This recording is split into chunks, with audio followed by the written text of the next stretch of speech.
10월 23일 수요일 하나님 말씀입니다. 오늘은 창세기 42장 같이 읽어보도록 하겠습니다. 창세기 42장은 요셉의 형제들이 애굽에 곡식을 사러 가는 말씀이죠. 기근이 심하여서 그들이 살고 있는 땅에도, 이스라엘 땅에도 기근이 심하여서 그 당시에 온 세상에 기근이 심했다 해서 곡식이 없을 때 애굽에 곡식이 있다는 소식을 듣고 곡식을 구하러 가는 말씀입니다. 그런데 표면상으로는 곡식을 구하는 이야기지만 사실은 하나님의 꿈이, 하나님의 뜻이 그들의 인생 가운데 어떻게 구체적으로 하나씩 현실적으로 일어나고 이루어지고, 또 요셉에게 미리 주었던 꿈이 어떻게 현실로 구체적으로 나타나는지, 그래서 이런 과정을 통해서 하나님의 백성을 하나님께서 만들어가는 과정이다, 이렇게 보시면서 읽으시면 되겠습니다. 야곱이 애굽에 곡식이 있다는 소식을 알았습니다. 그래서 자녀들에게 왜 너희는 가만히 앉아 있느냐, 가서 곡식을 구하라. 그래서 거기서 가서 곡식을 얻어와야, 사와야 우리가 목숨을 지탱할 수 있지 않겠느냐 해서 야곱의 아들들이 10명이 곡식을 구하기 위해서 애굽으로 내려갔습니다. 그런데 요셉은 이미 애굽의 총리가 되어 있고, 막내 아들 베냐민은 아버지가 애지중지해서 보내지 않은 것이죠. 왜냐하면 요셉의 어머니 라헬의 아들이 요셉과 베냐민인데, 요셉은 이미 죽은 걸로 알고 있고 베냐민마저 보냈다가 그마저 이렇게 화를 당하면 이렇게 있을 수 없겠다 해서 베냐민은 아예 보내지를 않았습니다. 당시에 요셉이 총리로 되어 있을 때니까, 총리로 일하고 있을 때니까 그들은 가서 어쩔 수 없이 총리를 만나게 되었죠. 요셉의 형제들이 와서 그 총리 앞에 절을 하며 곡식을 구하러 왔다고 할 수밖에 없습니다. 그러니 자연스럽게 아시는 대로 요셉이 꾸었던 꿈 기억하십니까? 곡식단들이, 형제들의 곡식단이 요셉의 곡식단에 절을 하더라. 그거 꿈이 현실적으로 그대로 일어난 거죠. 형제들은 요셉이 총리인 요셉이 누구인지도 모르고 그 앞에 가서 곡식을 얻기 위해서 머리를 조아리고 했습니다. 그런데 형제들은 총리를 감히 쳐다볼 수도 없고, 높은 고관 대작이니 이렇게 요셉이 설마 총리가 되었을 리가 없다, 전혀 상상도 못할 일이지 않겠습니까? 그래서 알아보지 못하였습니다. 그런데 요셉은 그들을 알아보고 그랬으나 아는 체를 하지 않죠. 그리고는 꿈에 대해서 생각을 합니다. 형제들이 곡식단이 절을 한다 하는 꿈대로 지금 형제들이 그 앞에 와서 머리를 조아리고 절을 하고 있잖아요.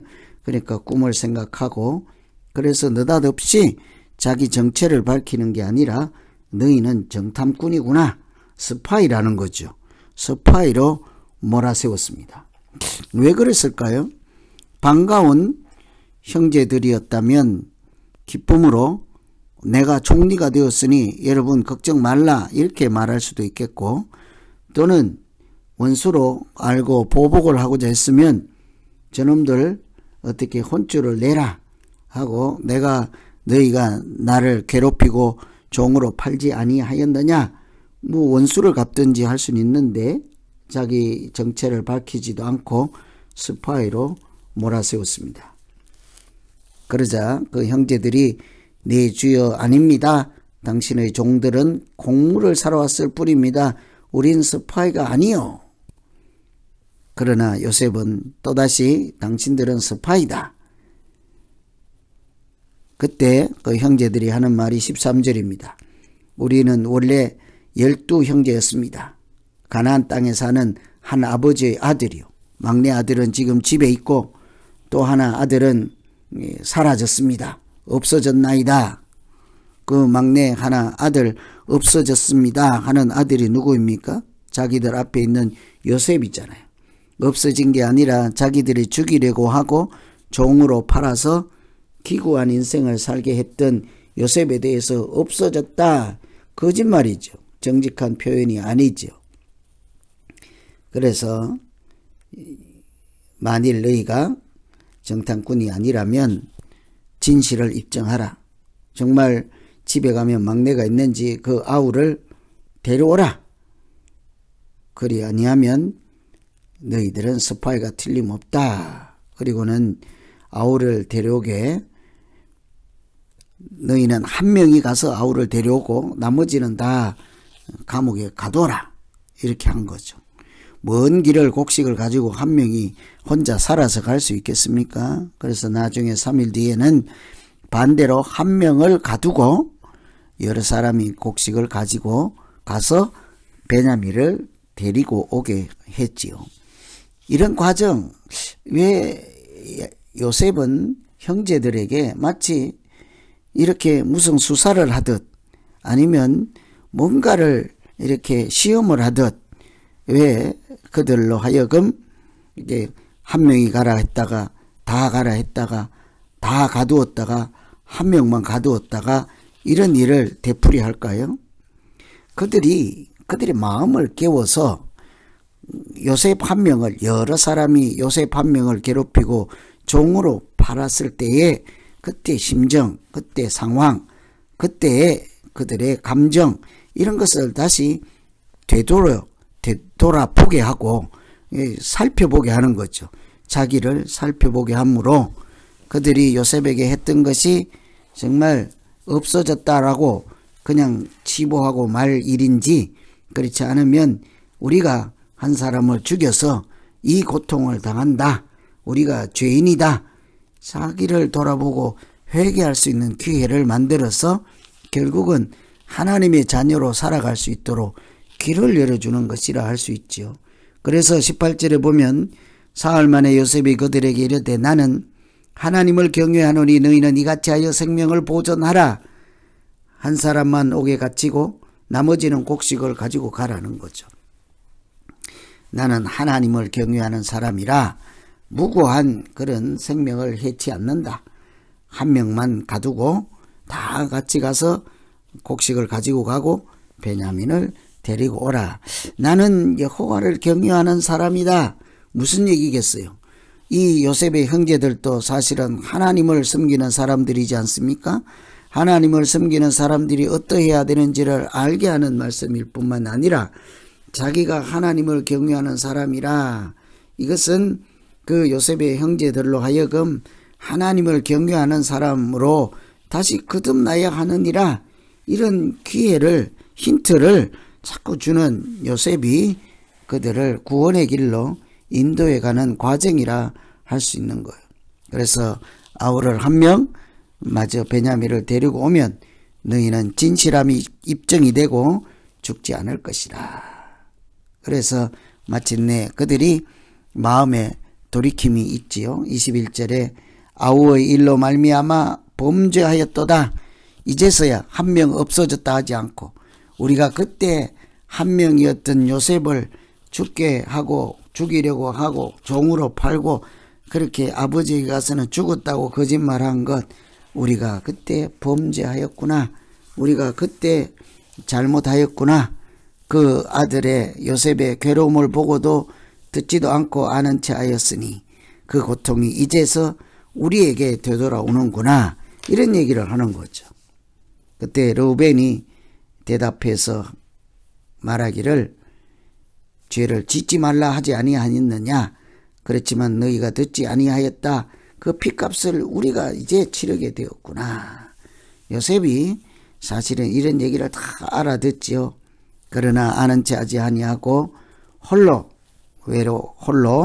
다른 방에 가서 울고 다시 돌아와서 그들에게 말을 하다가 시몬을 끌어내어서 결박을 했습니다. 요셉은 그들이 죄를 깨우치고 하나님의 사람으로 회복되고 사람답게 살아갈 수 있도록 이렇게 강제로 하는 것이 아니라 그들로 스스로 돌이킬 수 있도록, 하나님 앞에 나올 수 있도록, 마음이 회복될 수 있도록 그렇게 하는 거죠. 그래서 자루에 돈을 넣고는 다시 곡식을 가지고 떠나가게 하였습니다. 그런데 형제들이 한참을 가다 보니까 자루에 돈이 그대로 있는 거죠. 그들이 곡식값으로 가지고 갔던 돈이 자루 속에 다시 들어 있었습니다. 그것을 보고 이들이 혼비백산하겠죠. 하나님이 어찌 이런 일을 우리에게 행하였는고, 우리가 돈을 훔쳐왔다, 이렇게 누명을 쓸 것이 분명하잖아요. 그들이 그래서 그런 마음으로 아버지에게 돌아와서 지금까지 있던 모든 일을 소상하게 보고를 하고 말씀을 드리지요. 우리가 정탐꾼으로 여겨서 이렇게 지금 시몬은 결박되어서 거기에 있고 베냐민을 데리고 오면 우리의 억울함을 풀고 정탐꾼이 아니라는 것을 입증하고 한다니 이 베냐민을 데리고 가야 합니다. 아버지 야곱은 뭐라고 하겠어요? 요셉도 가서 죽었다. 이 베냐민마저 죽으면 내가 무슨 낙으로 살겠느냐? 안 된다는 거죠. 그때 르우벤이 큰아들이 아버지에게 나서서 만일 살아서 다시 이 베냐민을 데리고 오지 못하면 내 두 아들을 죽이소. 내 두 아들을 목숨을 내놓겠습니다. 옛날에 요셉을 죽이자고 할 때와 전혀 다르죠. 이제는 살리기 위해서 자기 목숨을 아니라 자기 아들의 목숨까지 내어놓는 것을 볼 수가 있습니다. 야곱이 내 아들은 너희와 함께 가지 못한다. 그의 형은 죽고 그만 남았다. 참 야곱도 이상하죠. 다른 아들도 아들들인데 내 아들은 못 데리고 간다. 베냐민, 요셉이 죽었다. 이런 과정을 통해서 참 이러지도 저러지도 못하는 그런 장면이죠. 이런 과정을 통해서 양식을 구하는 문제가 아니라 사실은 요셉의 형제들이 그들의 죄를 깨닫고 하나님 앞에서 어떻게 살아가야 하는지 알고 생명을 살리기 위해서 내가 내 목숨, 내 자녀의 목숨까지도 희생해야 살릴 수 있다는 이런 것들을 다 이렇게 배우고 깨닫고 하나님 앞에서 어떻게 살아가야 하는지를 다시 알아갈 수 있도록 사실은 하나님께서 이런 모든 길을 인도하시고 그들을 새롭게 빚어가시고 하나님의 자녀로 길러 양육해가는 과정이라 할 수 있습니다. 그러니 요셉도 단순히 옛날에 당했던 원수 갚는 일에 앞장서지 않는 것이죠. 요 형제들을 골탕 먹이려고 하는 것이 아닙니다. 그들로 하여금 속으로 가서 울잖아요. 다른 방에 가서 혼자 울고 오잖아요. 그들의 기쁨의 눈물이기도 하고 그들의 회개를 보고 감사의 눈물이기도 하지 않겠습니까? 시몬을 결박해서 그들이 서로 의지하는 형제 한 명이 감옥에 갇혀 있을 때 그들의 심정이 어떠한지를 서로 깨닫게 하는 거죠. 요셉을 팔 때 심정은 웃고 그냥 당연히 마땅히 그렇게 했습니다. 그러나 이제는 한 명이 갇혀서 다시 살리기 위해서 목숨까지 걸고 이렇게 책임지겠다 앞장서는 모습들, 변화된 이런 과정들을 볼 수 있겠죠. 그래서 단순히 곡식을 얻는 과정이 아니라 그들 스스로 새로운 하나님의 피조물로 믿는 사람으로 하나님을 경외하는 사람으로 거듭나는 과정, 하나님이 그 백성을 만들어가는 과정으로서 42장을 잘 이렇게 면밀하게 읽어보시고 이렇게 기도하면 되겠습니다. 이제 기도하겠습니다. 하나님 아버지, 창세기 42장의 요셉의 형제들이 곡식을 사기 위해서 애굽으로 가지만 이런 일련의 과정 가운데 하나님이 그들을 죄인인 것을 보게 하시고 알게 하시고 깨닫게 하시고 그들의 마음을 돌이켜 이제는 누군가의 목숨을 구하기 위해서 또 다른 목숨을 내어놓을 수 있을 만한 그런 믿음으로 자라게 하는 것을 보았습니다. 하나님, 우리가 하나님의 자녀로 살아가면서 그 어떤 누구도 비난하고 비평하고 무시하지 않고 멸시하지 않고 서로 존중하여 얼마나 귀한 존재인 것을 알며 서로 사랑하는 믿음의 공동체가 되게 하여 주시옵소서. 부족하고 연약하고 시기 질투가 있고 사랑을 많이 받는다 어떤 이유에서든지 또 다른 누군가를 비평하고 비판하고 무시하고 멸시하고 시기하고 질투하지 아니하고 내쫓으려고 하지 아니하고 이렇게 품어주지 못하고 사랑하지 못하는 믿음 없는 사람들처럼 미리 살지 않게 하시고 정말 다른 사람 한 사람을 그 사람이 어떤 존재이든 그 사람 한 명을 얻기 위해서 내가 목숨까지 내놓으며 하나님의 은혜를 구하고 하나님의 평화를 구하는 사람으로 살게 하여 주시옵소서. 예수님 이름으로 기도하옵나이다. 아멘.